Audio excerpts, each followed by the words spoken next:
What's up guys, Larry Chen here. We are at NOLA, New Orleans Motorsport Park for Grid Life Bayou Bash. I got Chris Ward here. Hi Chris. So Chris is a former Formula Drift driver. As Ward, Chris Ward coming down the pipe. Powered S15 on Cooper tires. Once you're a Formula Drift driver, you're always an awesome drifter. I think that's the rule. I guess so. I don't know.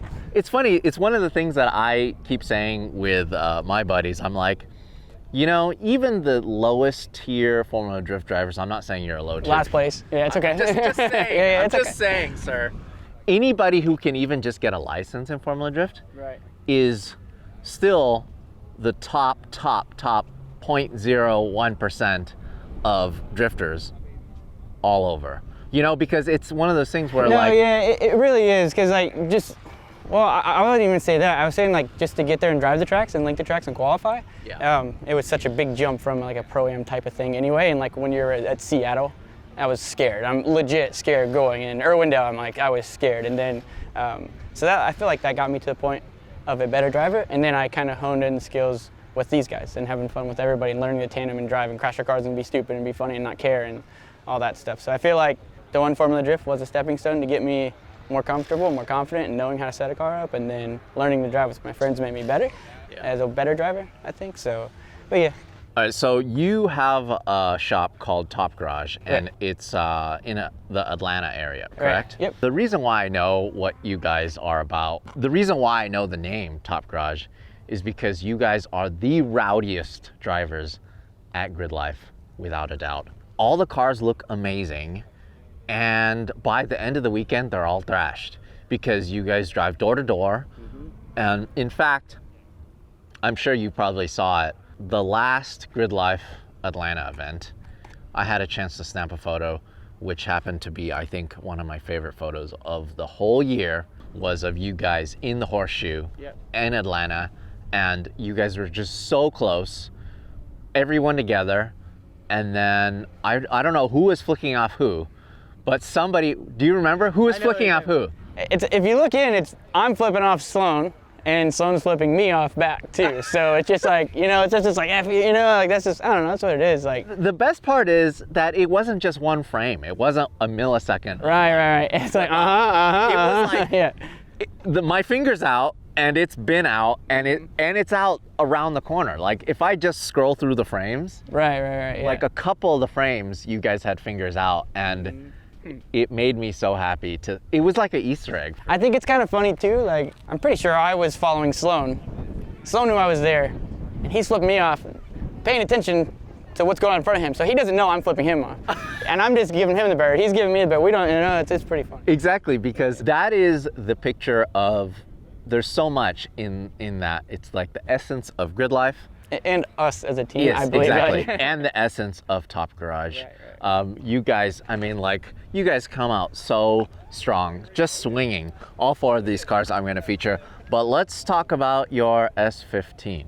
Yeah, all the fab was done by the shop, you know, Top Garage Fabrication. It's 1J, Nothing too crazy. I kind of made it like a little fancy. I always say I'm kind of like hood rich about it, so like I'll do like some dumb things to it and try to make it shine up, but then it's like I got self-tapper wood screws and stuff and a Milwaukee battery holding my door, or going up and down on my door and all kinds of stupid stuff like that. But I don't know, it's just, obviously we had a little bit more time this year to kind of get out and do stuff, so normally we're more like get the cars done, drive them, beat them up, get them kind of clean. So this year I kind of went a little bit more on just souping it up, I guess. I don't know. I mean, because the thing is, with drift cars, this is one of the things that I really never understood, and maybe you can explain it better to me. What's the point of going through a whole paint job, getting all new aero, all new things, just for one event, just to destroy it, for one event? Because we like to put them together too. You know, I don't know, I'm not like a car guy, I guess, but I like my cars, I like our cars. I think they look really sweet sitting there. They're like super cool. I don't know, it's just you want to have like, you want to make something nice. You feel accomplished whenever you do something nice for yourself. You're doing it for you, not doing it for everybody else. It's like, I want these wheels, I want this aero, I want this paint job. Like, just like in this color alone is kind of the thing. Like, I didn't want to pay for this color, but I wanted this color, and I was like, you know what, screw it, I'm just gonna do it. You eat it, you cry about it for a little bit, and then it is what it is. But it just feels good. That's your project, that's your hobby, and you're doing it. Just like a little project that you get to do, and then you get to come back and fix it. But realistically, it's not really, putting aero and paint on the car isn't a whole lot of work. It's like when you blow stuff up and break transmissions and break this and that and crash and total, all that. That's when it gets really bad. That's kind of the funny thing though, is you are such a true drifter at heart, because you saying aero and paint and bodywork is not a big deal. That's pretty much, I mean, that's like the biggest deal for most builders. Not the way we paint.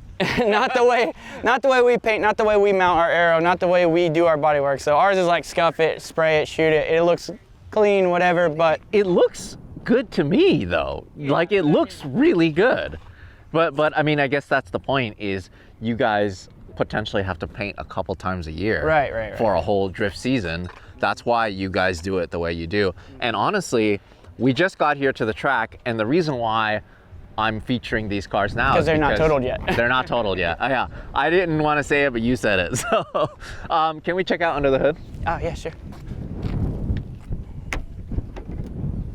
This is great. See, I love these events. I love Grid Life because it kind of gives us a time to slow down. And, you know, for example, at Atlanta, I've always wanted to come by and check out your pit area with all the cars parked there looking good, but I've never had a chance to. But now, cars here, S15, I'm sure a lot of people are gonna say, oh my God, how did you get an S15? But the car is here in the States, and right. You're not using it for street usage. It's a race car. But like the 1J, for example, the 1J never came in the US, right? Right. No, yeah, it didn't. And honestly, I had a FD and I slapped a 1J in it. And we would be idiots, and I'd cold start, burn out, foot to the floor of that thing for so long, and Vince drives his car and no coolant, just beats the crap out of it, and it was like kind of a no-brainer to go 1J because they're kind of just indestructible, I guess, and now it's going to break. But so that's why that's in there now. It's just like a super solid, simple. Yeah, tell us about this setup, because this is, I'm sure, something that a lot of people would love to mimic, to have a turbo car that's reliable. You know, maybe it's too easy, especially being in the US, to LS swap it. Right. But tell us about the setup. Okay, so, well, kind of going back to the FD days, I had a 2J S14, and I loved it. It was sick. When I went to the fun side of drifting, I couldn't afford something like that, bowling through that many tires and just like that kind of upkeep, and if something would happen to that engine and all that, I just couldn't afford it. So I kind of went out and went to slower drifting, all that, and then now I wanted to have, okay, realistically, this is a pissing contest with my buddy Carlos and Vince and Sloan and Emmett, all these guys I just wanted to build this whole thing for the sound of the cams at idle, and that's honestly everything, every mod. I wanted the 1J to have the 1J and for the easy power and all that. But as far as the mods that are done to it, it's for that. So I have Kapper 272, 278 cams. I have, which is stupid big, so I put a baby Garrett G25 660 on there, which I'm sure it's choking out whatever, but I don't care. It makes like 470. I put the intake manifold on there because it looks cool. and that's really big. So I love that. You're so honest. Yeah, it looks cool. Yeah. So that's why I wanted to put it on there, just to have like the aesthetics of it to look right. So like all that stuff with those big cams, small turbo, 3.5-inch throttle body for no reason, because we know like the stock throttle bodies and intake manifolds are great on these. All that stuff was just so it's like it kind of looks cool, and I wanted to make it cool.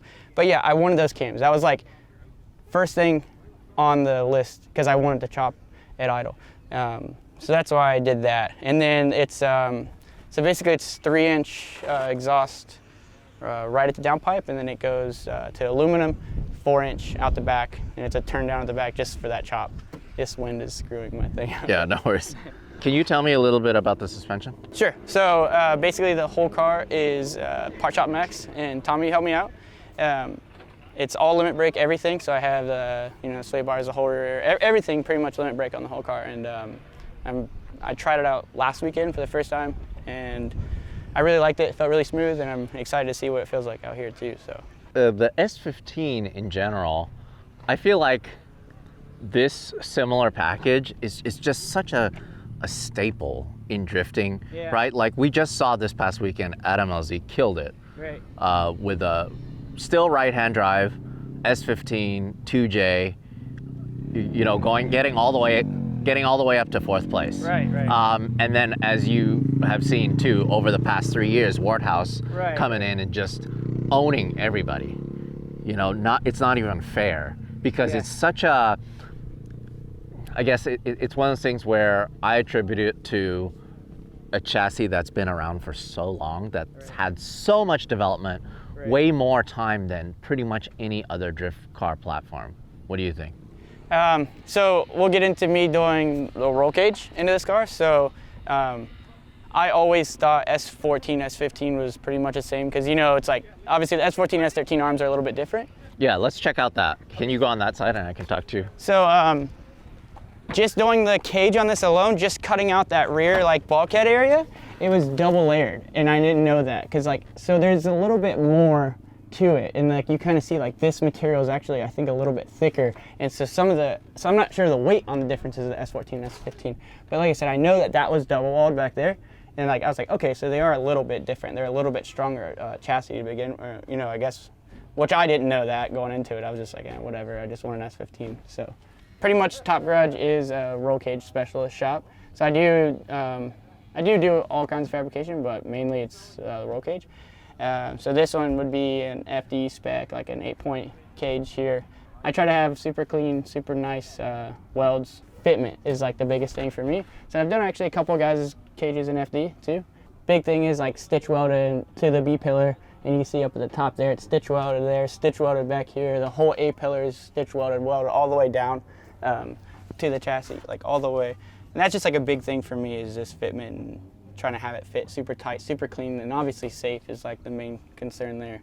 But yeah, I really like doing them a lot. It's like my passion, I guess, is doing the roll cages, these guys' cars. And what kind of transmission are you running? CD09, yeah. And we've kind of all have that. Well, not all of us now, but most of us have that transmission too. So, and we have like one spare at the shop, so it's like kind of something like that we just all kind of want to keep together, and we all have kind of like the same gearing-ish too. So they're getting rare or harder and harder to find. I think you can still pick them up from Nissan. So until that runs out or until that goes skyrocketing, I think they're like $1,500 or something through Nissan. But yeah, until that happens, yeah, I think we're still in the clear. What is this aero package, anyways? That's all the Origin racing line. So it's bonnet, fenders, full aero, and then just some BS splitter thing to kick cones out of the way and save it a little bit from whenever it hits stuff. I mean, you obviously even go out of your way to like make sure the wheels are matching and it's like good fitment. Oh yeah, I mean that's just like the drifter, I guess, right? At heart, you always have that part of it that you want it just good. Yeah, this looks good, It's like driving down here, watching Vince's car going down the road on his open trailer. It's like you're watching it for 7 hours, like damn, that thing's badass, Like damn, like Vince's car looks good, And like when we're cruising through here and we're rolling up, it's like damn, like our stuff looks good, and it's got wide fitment, it looks good, and obviously that's like the right size tire and all that. So I mean, you guys just go through the extra effort, right? I mean, these aren't cheap wheels, you know, Graham lights. Like to have that many for drift spares, and I'm sure you guys destroy them pretty often too. Yeah, they kind of, I mean, they hold up pretty well. But yeah, I mean, obviously stuff happens, so it is what it is. That's you know, it's not a consumable, like you just got money to throw it away, but you kind of know, I guess you know that going into it, that's what it is, but. Cool. Well, we'll be shooting you all weekend, and got to feature some of these other cars because I think they're all really, really cool, and they have their own quirks. So yeah, this is like the quad over here, right? It's like a 13, 14, 15, and our R32. This is it. How many cars do you guys have in the group? Like, I've seen it where... I think at Grid Life South last year we had 7. We had Carlos, the camera guy. He had the green S15 that was... I don't remember if Augustin was doing a lot of driving last year. I don't remember if something happened with his car. I think so. But then we got Darren. He's got the gold, the all gold S13 too. Oh, I love that car. So yeah, and he's like all D-Max Graham lights. So his car looks super good. We just got a couple buddies, just all like, I guess, passionate about having the cars look good and driving like idiots. Well, we'll keep shooting you. Maybe I'll stop by to get a ride or something. Oh yeah, for sure. I love it. For sure. All right, cool. Cool. Thank you. Thank you.